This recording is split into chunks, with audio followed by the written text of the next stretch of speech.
अरे वा, आई आहे म्हणून अभिमान असणारच. निश्चित.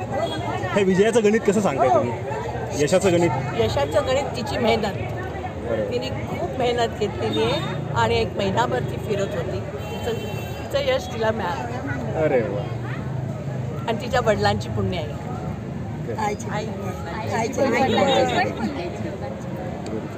विरोधकांसंदर्भात काय सांगाल? त्यांनी काय वेगवेगळे प्रचारातले ह्यावेळेस खूप वेगवेगळे मुद्दे होते, ताईंच्या संदर्भात, साहेबांच्या संदर्भातलं, तुमच्या संदर्भातले पण शेवटी होते. विरोधांना विरोध करायचाच असतो, तो आपण ऐकून घ्यायचा. आता मी आज इतकी इलेक्शन बघितलेत साहेबांची. 1974 पासून इलेक्शन्स बघितलेत साहेबांची. सवय विरोधाला विरोध करणार असतो.